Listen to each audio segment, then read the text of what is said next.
This podcast is certified fresh. Freshmediaworks.com.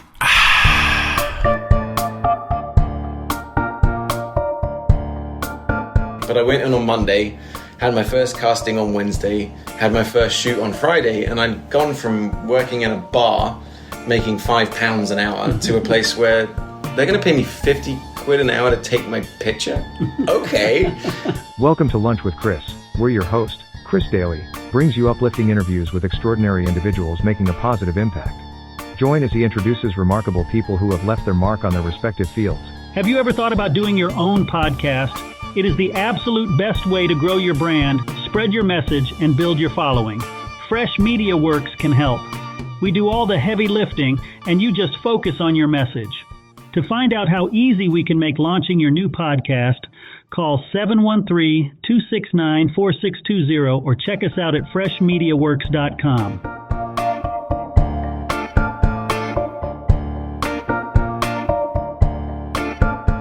All right, everybody, join me in welcoming Oli Pettigrew, that Englishman in Texas, to the show. Oli, how are you? I'm great. Though I have realized that ever since I came up with the name That Englishman in Texas, that was a bit presumptuous. There's a lot of English people in Texas. I bump into them all the time. There are, but not all of them have a show like you. Thank you. Yeah, I know. I think it's crazy to see where we are, now, with what's happened. Being that Englishman in Texas as being like, I am that Englishman now, because people go, hey, you're that Englishman. Yes, I am. Nice to meet you. How are you doing? I love that. And I do want to dig into that, but I like to back up. Sure. Tell me about where you grew up, because you didn't just grow up in one little hovel. No. You have traveled a lot. Yeah, I mean, people will be like, whereabouts in England were you born? I go, Hong Kong. Right. And it's true. Like my family's got a kind of weird, unique history that they're all English, right? So we did our DNA. We are 99%. Like, it's just the most English you can be, really. But my kids were born in Singapore. I was born in Hong Kong. My dad was born in Delhi during the Delhi riots. My granddad was born in Persia. His dad was born in Russia, and it goes all the way back to, I'm apparently directly descended from Lewis Morris, one of the signers of the Declaration of Independence, and one of the 7 founders of Canada. And so I grew up, for the first 5 years of my life, I was in Hong Kong. Then I was in the UK until I was about 18, down south, like going to boarding school, kind of like Hogwarts. Then back to Hong Kong during my gap year. Then I based out of Hong Kong while doing college in the UK, where I bounced around from Southampton then to Bath. And then I was in Hong Kong again, visited Singapore for 2 weeks. That 2 weeks turned into 11 years. During those 11 years, I got to go to about 50 countries because I was working in television. And then after that, about 11 years, I met my Texan wife there. We had our kids. And then I got the opportunity in TV to come to the States. Bought a house in Texas, and then immediately got hired on a TV show in Phoenix, Arizona. So I had to go and I spent 8 years living in Arizona. And that gets you up to about 2022, which is when the show finally died. I moved back to Texas, and I was like, well, what do I do now? And that's where That Englishman in Texas came from. Just started from nothing, and now I'm approaching like 300,000 followers. Nice. Which is bonkers to me. Yeah, it is. And let's back up. You mentioned the gap year. Mm-hmm. A lot of people in the U.S. don't understand a gap year. Explain what that is. Yeah, honestly, we're telling our children to do that too. Yeah, and it's a huge deal. Beautiful. In the UK, Australia, New Zealand, all that sort of stuff is that, you'll finish school, you finish high school, as you guys call it, and then you'll take a year off before you go to college. Now, you most likely at that point have decided which college you're going to go to. You just defer it for a year. Right. And the thing is, if you turn up at college, I say college, but I mean uni, if I'm talking British. But you turn up on day one, you can tell the kids that took a gap year and the ones that didn't. Because the ones that didn't are still kind of like kids, and they're still a bit fresh-faced. And you can see the gap years like kids, and they're just a bit more grown up. Their eyes are a bit more open. So I think gap years are a very important thing, because if you don't take a gap year, you're on a path that you've been set on since you were 9. Yes. It could be when I grew up, I want to be. Or your parents might be saying when you grow up, you're going to be. Mm-hmm. Or it's maybe you have a family business, right? So you're on a trajectory that you've been basically born into. You've never really left this town. You've only ever been around the same people. And you can look all the way into your future and see. And honestly, when I was about to take my gap year, I knew exactly what I was going to be. I was going to join the RAF, and I was going to be a fast jet pilot. That's what I was doing. I was meeting with the RAF liaison officer. That was going to look into them paying for my uni, teaching me how to fly, and then I'd serve 3 to 5 years in the Air Force. That was my plan. And then I took a gap year. And that gap year took me to Hong Kong, where my parents were at the time, because honestly, I'd finished boarding school in the UK. My parents had left the country. So I was looking after myself at 17. I had a little apartment in this little village. I take myself to and from school. So I was already pretty independent. But I was in Hong Kong visiting my parents for a while. And my mum set me up with a modeling agency. Right? And I'm like, oh, okay. But I went in on Monday, had my first casting on Wednesday, had my first shoot on Friday, and I'd gone from working in a bar, making £5 an hour, to a place where they're going to pay me 50 quid an hour to take my picture? Okay, I'll do that then. Right. And so, but then during that gap year, I was exactly what they were looking for at that time. I was 18, I kind of had a pierced eyebrow. They were like, everyone thought I was Eurasian, even though I am not. And I picked up quite a bit of work, and I got this sort of Levi's campaign, and then I ended up in a movie, which you can find on Amazon Prime. It's called Gen Y Cops. It was a Jackie Chan produced movie where I was just Kurt's henchman number 3. Ant-Man, Paul Rudd was in it. He shot me with a sniper rifle. And it was by the end of that gap year, I'm like, well, this is fun. Yeah. And so what I would do is during vacation from college, because college was only about 4 or 5 months a year, the rest of the year I'd spend in Hong Kong because I had a bunch of friends there now. I had a girlfriend. And I would just pick up a bit of part-time modeling work, because then you could go back to college with a couple of grand. Mm-hmm. You know, you're like, oh, I made a bit of cash. But it only sort of like, kicked into sort of like into a career at 23 was when I went to Singapore, like I said, on a whim. And then, like I said, it was the same sort of thing, right place, right time. As a male model, I was booking everything. And this is like the corporate stuff, you know what I mean? Like, it's just me holding a phone or smiling, but it paid pretty well. And that inevitably, I got into TV commercials, and then the production companies that make commercials remembered this model that never shut up. And they were like, have you ever thought about doing TV? And then that started a 17-year run of hosting TV shows. So I hosted dozens of, like, over 15 or something shows in Asia of every kind. Uh-huh. I used to work Discovery Channel, Food Network, HBO Cinemax. I drove the cash cab. I was the cash cab Asia driver. Awesome. Did very well, won awards, and then that's what propelled me then to come and do an 8-year stint on TV here in the States, and then here we are now. And here we are. So, did anything ever happen with university?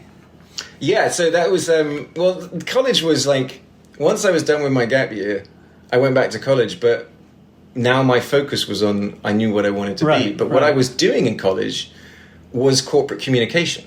Okay, but my then goal was something I've always loved, is the idea of a 30-second commercial is actually a piece of art. If you can teach someone about something, educate them, and entertain them, and do it all in 30 seconds, it's a very, very specific art form. So I honestly, at that point, wanted to be creative director of an advertising company. You know, I really love coming up with ideas, creative ideas to solve problems, which is ironically what I do now. Yeah. But what was great about it is it had TV production, radio production, it had all this kind of stuff, communication skills especially, but 70-something% of that course over those 3 years was done as presentations, public presentations. So one, I was already a step up because I was good at it, but it really honed my craft to the point that that's why I learned how I can, if I write something down, I can remember it. So it's really convenient for, like, I can look at something and remember a script very easily. I've got a kind of visual photographic memory. Mm-hmm. And so the fact that I went from that into television modeling and all this kind of stuff, I've been using my degree every single day since I left college, which is crazy to me. Like, weirdly enough, those are all skills I still use every single day, even as that Englishman. That is wild, because most people end up not using anything to do with their degree. Yeah, and just, I guess I got into it and I go, well, I'll do this because, I guess I'll do this TV thing until it stops, maybe it could be one episode, or one season, maybe 6 months. And so then I had 2 shows, and then I have 5 shows all at the same time. And then, like I said, blink, and it's 20 years later, but then kind of like, you and I were talking before we started recording is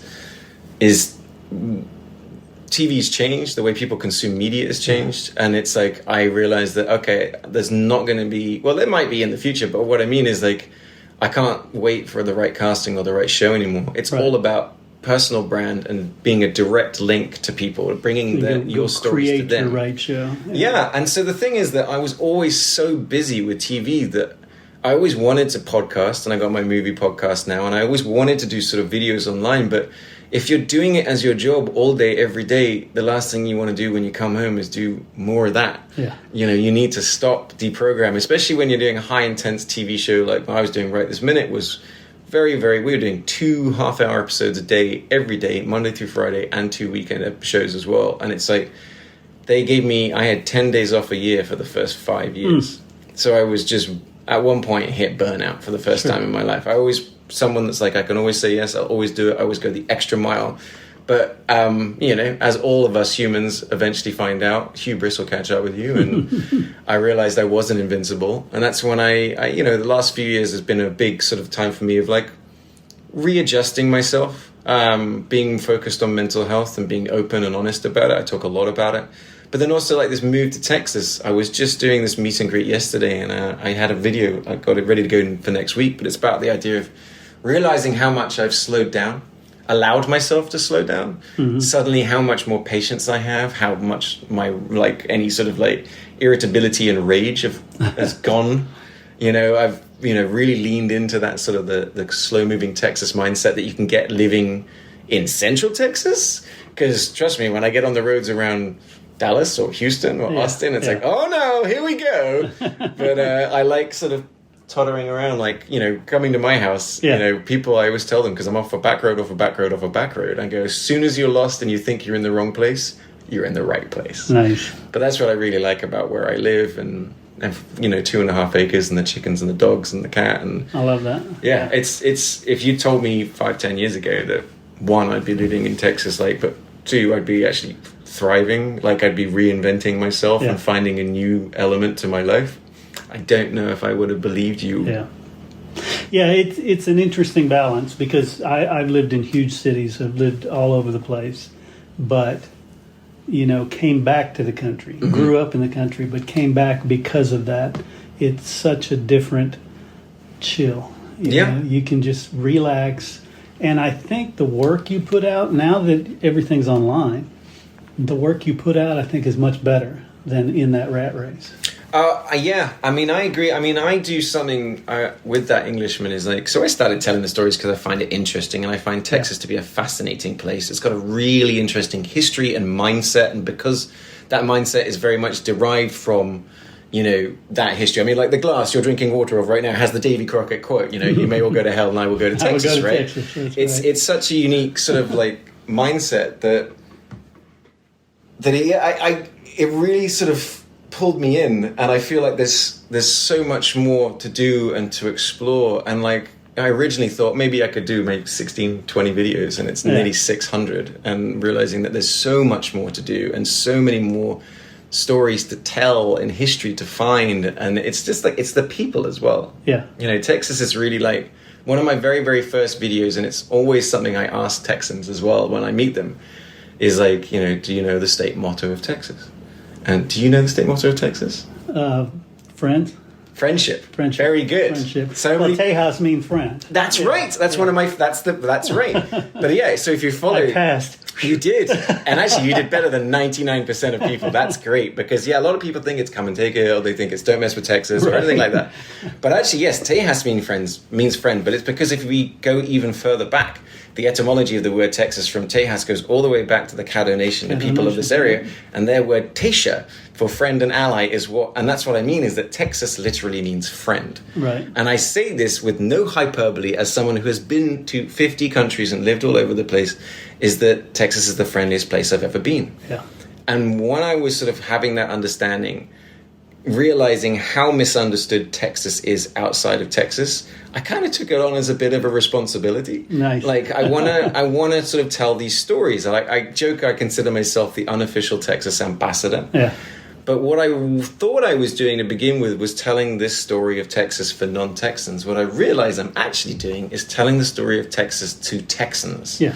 That Texans love Texas, but what I bring is by seeing it through outside eyes, seeing it through fresh eyes. But when I say fresh, I've been coming here for 20 years and I understand Texas. But because I'm bringing this outside perspective, this sort of more international traveled perspective and putting that lens on Texas, I've had so many people come up and tell me, man, like, y'all teach me so much about my state, or y'all make me feel proud again of my state. And I'm like, well, that's great. Thank you very much. I do love being here. So I even got I got baptized as a Texan. Nice. So a lot of people, like, you know, there are two types of Texans, right? There's the born and bred 6th generation, 7th generation Texan, but there's a lot of other people who've lived here for decades, who have come here from other places and found their home. Yep. And on March 2nd, Texas Independence Day, you can go to Huntsville, where Sam Houston is interred, and you can get blessed at the grave of Sam Houston. You take a pledge. They proclaim you y'all. I've got a certificate and everything. And it's like, it was really fun talking to the other people there. You know, people from Indiana and Montana and Missouri, and, like, you know, even people like me, like, not even Americans who were there. And it was a really, like, important thing for them to do. They're like, no, this is, I want to do this. I would like to sort of, like, connect myself more to the state that has given me you know, a lot of things as well. And I really dig that, because that's what I always say. I think it's John Steinbeck that said it. But it's like that Texas isn't just a state, it's a state of mind. And I firmly believe that. And I think, considering how many Texans come and message me and they're like, no, you're all right, you're okay. You know, you're an honorary Texan. We let you can stay. And I'm like, all right, cool. I take that as a huge compliment. No, that's awesome. And that's how I connected with you, was seeing that and having that same exact feeling. You know, it's like, this guy gets it. He understands us. Yeah, the thing is, like, I do. And that's the thing, is that I really do, and I really do try. And I feel like so much of what's online is really, really divisive. So my TV show that I used to do was Right This Minute. It's all about social media. And the way I define a viral video to anybody is it's a video that elicits an emotional response, whatever that response may be. Right. If you're angry or you're excited or it makes you laugh, you then share it because you want to give that, you know, people to say, yes, I also feel like that.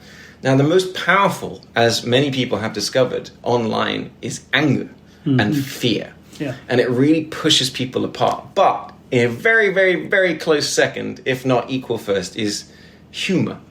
And I love to sort of, like, find humor, and I love to find, like, an interest, and I love to tell a good story, like, you know. So with that Englishman, it's a very, very specific choice that I've made, but it's also something you probably never noticed if you watch my stuff, is that it's intentionally made to remind people of all the things that we agree on. Yeah.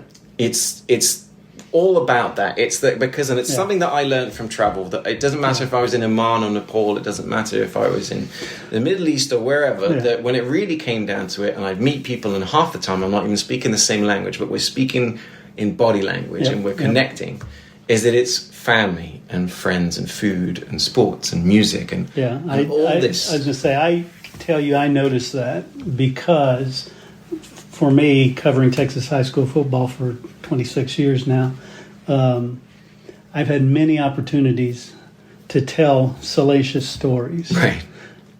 Never told one. Right. Because there's nothing to be gained from that. Yes. Yeah, I could get more hits. Right. I could get more viral. But at the end of the day, it's about sharing those positive things. Mm-hmm. And that's what I love about high school sports, because it's still the most, it's a unifier. Pristine. Yeah. It absolutely is. And it's like, you know, so I love when I'll do these videos and I'll get into the comments, especially on something like Facebook, where people are very loud on Facebook. What I mean is, like, they're loud in their profile pictures about saying, you know, about who they are or their beliefs or what they believe of, and many sort of things. And I love that I can see these profile pictures lined up against each other, these profile pictures that are the antithesis of each other, and they're all agreeing. Yeah. They're all going, oh man, yeah, oh that's so great. Oh, do you remember this? And they're commenting on each other's, and I'm like, oh yeah, so there you go. And I know exactly what you mean, that there is so much low-hanging fruit. Yeah. And it can be very frustrating to see these people that they just do, it's just frivolous or something ridiculous, or like I said, intentionally divisive. And the algorithm loves that kind of stuff. It does. It feeds off it. But I'm like, no, I am all about, I want to bring together, unify, educate, entertain, And it's like, I do love it when people start really sharing a video. Like I'm going, all right, this one's going. And like people are really getting into the comments on this one. And sometimes it's always the surprising one. Because I'll spend all this time putting together a really cool history video. The one you video. think is amazing. Yeah, and I'll put it up and I go, okay. And then I'll think of something funny and I'll record it as I'm walking to the front of my house. And it's just a one-take wonder thing. Upload it, 1 million views. I'm like, what? Okay, all right. So I try to mix it up. I like to do a little bit of history. Yeah. I like to do a little bit of interesting facts. I love to do observations. I like to really do skits as well. Like a couple of times I've like personified the major cities. I'm playing all of the roles of the cities and getting bickering and stuff like that. And it's just it's always there's always some angle that you can find and take. And it is it's fun for me. It's a lot in a way because everyone's sometimes get surprised. They're like, wow, you do something every Monday through Friday. I'm like, yeah, I've only in that time, I think, taken 2 weeks off since I started doing it, where I haven't. Because even when I say I'm going to take some time off, I've realized, I've got enough videos saved up that I can still be posting. But at the same time, right this minute, my TV show, or I had to do 16 a day, and it was all about sort of like taking these stories and boiling them down. And it was basically just training for right this minute, for that Englishman in Texas. But, but like I said, one thing I have learned is to slow down. Yeah. To take a moment to, if I'm feeling it, to go outside and watch my chickens and sit on my porch and watch the sunset and listen to the birds and stuff like that, is that it really does. It's important to not always be going forward, which is hard when you do what I do, because I'm the everything. Yes. The writer, creator, director, editor, uploader. If there's a like that you've got on a video from me, I liked it. I'm commenting. I don't have a staff or anything else like that. So, generating the invoices, chasing up the money, and taking opportunities to sell, because I don't make nearly what these bigger guys do in ad sales. So I don't. I'm all supported right now by a bit from Patreon. I've got some Patreon supporters, but it's by teaming up with people that like cities will bring me in. They'll come in and do explore our city and make some videos, but they'll sponsor it. And then I'm now working with HEB. So I'm an HEB ambassador, which is a little bit like getting an Infinity Stone. If you ever pretty much, yeah. So I've been saying, if I can get that one, and then I can get Whataburger and Buc-ee's. I was going to say, that's more than one stone. HEB is worth a couple. It's the big one. But I was like, get a couple more of those, and then I'll just run for governor. That's my that's my plan. I'll just try and be that sort of unifying force, going, come on, guys, we can all do this together, can't we? I love that. So talk to me about the downside of... This is a very frenetic life. I mean, I know it because I live it too. Mm-hmm. I work from home. I live on the internet. But you've got kids. You've got a wife. You've got responsibility. You've got chickens to feed. Yeah. Talk about that part. How have you balanced that? Well, it's funny. I mean, so the only time I've ever had a regular job was not even a regular job. It was working right this minute. But that was the first time, like I said, 10 days off a year for the first 5 years. It was a Monday through Friday, 52-week, job. Yeah. But when I was working TV, the sort of 8-9 years before that, it was sort of I never knew from week to week which country I was going to be in. I never knew where I was going to be or what I was going to do. And honestly, the production window for most productions in Asia would go between sort of like August to sort of like November, or sort of October to December, where I'd usually have 80, 90 days in a row where I'm in 10 countries sharing production with 4 different productions, no days off at all. Mm-hmm. But the other like 200 and something days of the year, I had off. And so when I say I'd still be doing live events here or there, or I'd be going places, we take trips. So I don't necessarily see it as a downside, but it's something that other people are like, how do you do that? Yeah. Because the one advantage you get of a job that ticks over every day is you have some sort of predictability in your life, which is great when you do have a mortgage and you've got children and everything else in between. But at the same time, the other side is frenetic and exciting and unpredictable, and I'm like, it's been hard. What gets you up in the morning? Yes, and it was hard. No joke. When I came back here, to be unemployed for the first time in nearly 2 decades, I dealt with I spiraled, and I had a bit of a depression, and it took me a couple of years, and it's been that Englishman is what's really helped me kind of just keep forward progress. Yeah. But like I genuinely love doing it. And so now I'm at that I'm approaching that point of, like I say, I can go anywhere and get recognized more than I ever did when I was on telly. And, it's all just an email address, and it's just the people, like, that's how, again, how you reached out to me, and it's how cities reach out to me and brands reach out to me, and all these opportunities just come going, hey man, like, would you like to do this? And I'm like, yeah. So it's tough, but I'm, like, at the same time, it's like, I'm actually at that point now where I'm a bit busy. Like last week, I actually took a slower week because I realized, I could feel like, okay, I'm a bit stressed right now. And to be creative, you need to be in the right mindset. So I know this week I've got like 3 or 4 videos I've got to sit down and edit and just do a proper job on it. But like realizing now is not the time to do it. So it's a downside for some people. And it's like, it's kind of been for me hard to go from, I got paid very well to do TV, and then to go you're making $0 in the blink of an eye. And it was a really bad time for that to happen because it's like, COVID's just finished and things were a bit of a mess. And then I had all this other stuff go wrong. Like, we had many eggs in many baskets, and all of those baskets went wrong. If you could just have just one after the other, go, wow, that was a real run of bad luck. But you've got to just dust yourself off. Yeah. And you've got to start moving in a new direction. That's what that Englishman is. Unfortunately, I'm married to a Texan. So there you go. She's a dust off and let's get up and get to work. And the great thing about my missus, she's from this little town where we live, but she's an adventurous person. Yeah. And she's let's just go. We moved to America we made the decision in about 5 seconds. Yeah. We left. We were 2 big celebrities in Asia. We were the husband-wife team on TV. We were on magazine covers. We were on front rows of Fashion Week. We were on dressed by Gucci and all this kind of stuff. But we looked ahead and we were like, cool, we could stay here, but we will never be able to afford an apartment or a house because Singapore is the most expensive place on earth to live. Right. She came to me with a piece of paper and said, Oli, she put it down, just all the expenses in. You need to make $250,000 a year to make nothing. That's zero. Yeah. And I'm like, well, that's ridiculous. Right. And so, that's why I'm here, because I'm on my 2.5, 3 acres and I'm in this home. It's our home instead of like a rented apartment. And it's like, sometimes you've got to look ahead and you got to take a risk. And I've always been a bit of a risk taker. At the end of the day, it's not really a risk when you realize, because I've been gainfully unemployed since middle school. Right. When you're in charge. Yeah.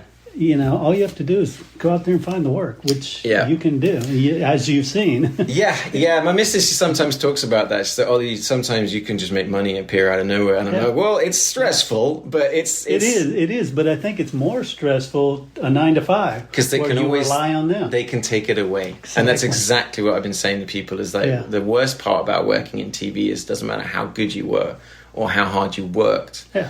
It's the business side of show business, and it's exactly what happened. We had a show that went 11 years, and then it was gone in 36 hours. Yeah, they're all canceled eventually. Yeah, everybody lost their job. And we're like, okay. And it's been, it's been tough. I was just back in Phoenix catching up with some of the other old hosts and some of the other crew, and it's taken people, again, years to kind of find their feet again. Yeah. It's tough, but... Yeah, the one thing I say is that, and I'm always, when I'm talking to clients, I go, the best thing about this is I'm in charge. Yep. Which means we can create a custom solution. There is nothing off the table. Bring me whatever idea you want, and we can do it. I could be there tomorrow. Like, there's no other way or anyone else to talk to. Right. You're talking to the guy. This is the brand, and he is the one in charge. And it's, in a way, very freeing. I mean, I really have a lot of plans. I want to go bigger. I know that to go bigger, I need to start working with people. But honestly, I'm a very collaborative worker. So that's something I really do enjoy teaming up with people and going, because it's like, ooh, now I can, their ideas may take the idea off to a side we never even could have seen going. And it's, again, that's where the excitement and interest comes from.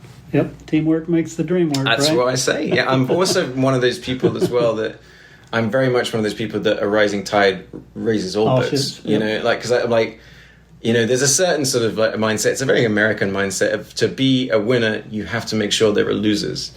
And I'm very much one of those people going, no, man, if we do things smart, we can all win in this situation. And so, that's why I think that again leans into my sort of inherent positivity.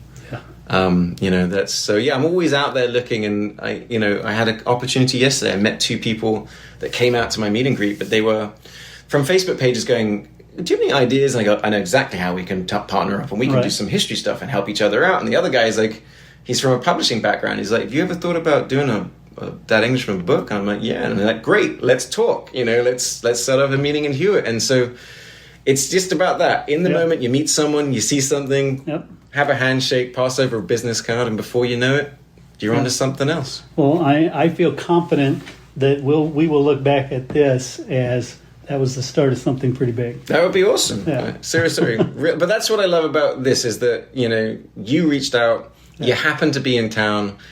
I was finishing my podcast. I dropped you a text and I said, "How about right now?" And you're like, "I can be there in 15 minutes." Right. And it's like, that's what I mean is like, and Snow, have my people talk to your people. Call my it's agent. Like, it's let's just do it right now. We can do it right now. Let's do it. Done. Yeah, exactly. Well, cool. So obviously we've talked a little bit about what you're doing now and a little bit about the future. You mentioned you want to do some bigger things. Mm-hmm. How about what's on your bucket list? Maybe not career-wise, just life. People have actually asked me that before. And the thing is, I have a huge bucket list, but I am one of the luckiest people I know that I have ticked off damn near everything on my bucket list. I have been to places I've always wanted to be. I've had the opportunity to, I was going up in a Red Bull Air Races, acrobatic plane, one of the best pilots in the world, just throw him around the sky. I got to fly a World War II Stearman, but I actually got to fly it and do a barrel roll. Nice. I got to, I've jumped off things, I've swum across things, I've met people. I got blessed by Taoist monks at the birthplace of Taoism, the religion, on top of a mountain. It's like, just these opportunities that TV sent my way. Yeah. I always wanted to get married. I always wanted to have kids. I always wanted to adopt, so these are all things that I've done. I've always wanted to live like place like that. I always wanted to have an amazing beat up old pickup truck. And that's my truck, Steve. And so my wife and I have often said we lived our life in reverse. Yeah. Because she did the same thing. We've been on such adventures that honestly, when pictures turn up on, we've got this TV behind you that's rolling this constant, roll of pictures that will go, "Oh yeah. Remember I went to Egypt? Oh, yeah. Remember when we went to Paris?" I love that. And it's like, it's a crazy thing to say, but I've lived a life to the point that I forget the things I've done. Mm-hmm. And that's something very, very few people get to do. And we are very, very aware of that. But we have honestly said that if we found out, like I said, if we died tomorrow, I would die with no regrets. Right. There's nothing I sit there I wish I'd done. I've always been... Everything I said I wanted to do, I did. Right. And that's something that my wife says that she really appreciates about me. She says, "No, Ollie, if you say you're going to do something, you do it. You're not talk, you do." And I'm like, because I've always just kind of I always describe to my children that life is a series of forks in the road. And you either have the guts to do it or you don't.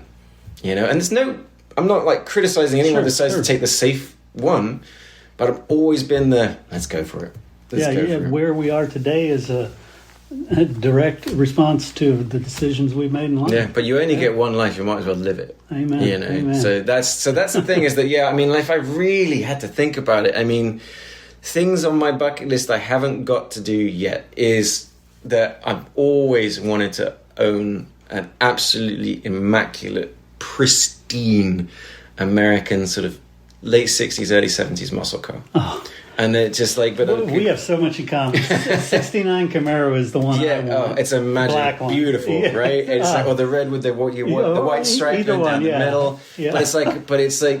But I'm with any of them, the Mustangs and the Camaros, and but also I was just doing a video about this, which was on my first trip to Texas because my favorite movie growing up as a kid and still is my favorite movie, but it's Smokey and the Bandit. So it's the 1976 Trans Am, but I was on my first trip to Texas on I-35. I just uploaded this video last week, so some of you may have seen it, but it was me there was this scrapyard across I-35, and I just scream, and my wife, my girlfriend at the time, she's like, "What?" And I go, "Stop the car!" And we go, there was that Trans Am, but it was had the bird on it and everything. It was a bit run down, but I was just like, take my picture with it. Like, this is like, it's like meeting a celebrity. Right. So yeah, I always joke to people, I said, yeah, you'll know if I win the lottery because there'll be the Trans Am from Smokey and the Bandit, and then be the General Lee from Dukes of Hazzard. Though I've always told people, I said, I have a plan for my General Lee, that it's, instead of having like the Confederate flag on top, I'm going to put the British Union Jack on top, and I'm going to call it the General Lee.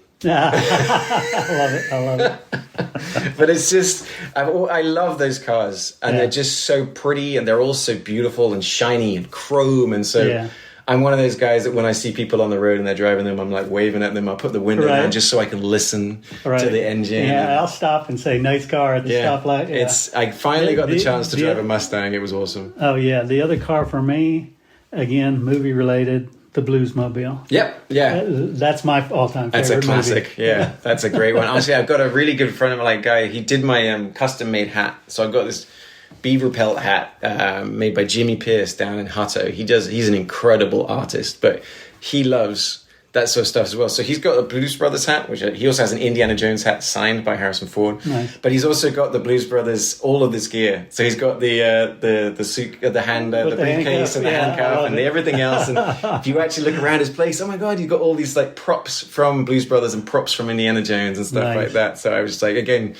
when you meet people like, yeah, me too. Right. I'm on board. Yeah, there's so many cars and stuff, because when I was a kid in the 80s, everything was, if it's not Knight Rider, it's like Nighthawk, it's Airwolf, it's just, everything. And so I was sort of raised on American movies. And so that's why my mum, kind of talked to, she'd almost, I got my two brothers and my older sister, half sister, but I was the one that was born American. Yeah. I was just like, and look at me, I've got my Shinerbok hat on. Yeah, I say, in the country with my pickup truck and my dogs and stuff. It's just, I always wanted to move to the States, and I got a lot of belief in what the States was and what I believe it can be. Yeah. But I also, like I said, there's something about the Texas mindset that really vibes with my mindset. And it's like, I feel very, very at home here. But like my wife keeps trying to get me to replace my pickup truck, but I'm like, it's 24 years old. It's got 230,000 miles on it, and it still runs amazing because it's a Toyota. So it's only got 750,000 miles to go, Exactly.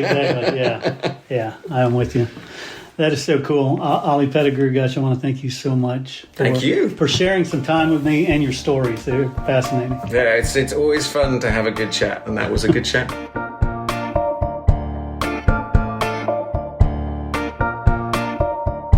Ready to grow your podcast beyond 1,000 downloads per episode?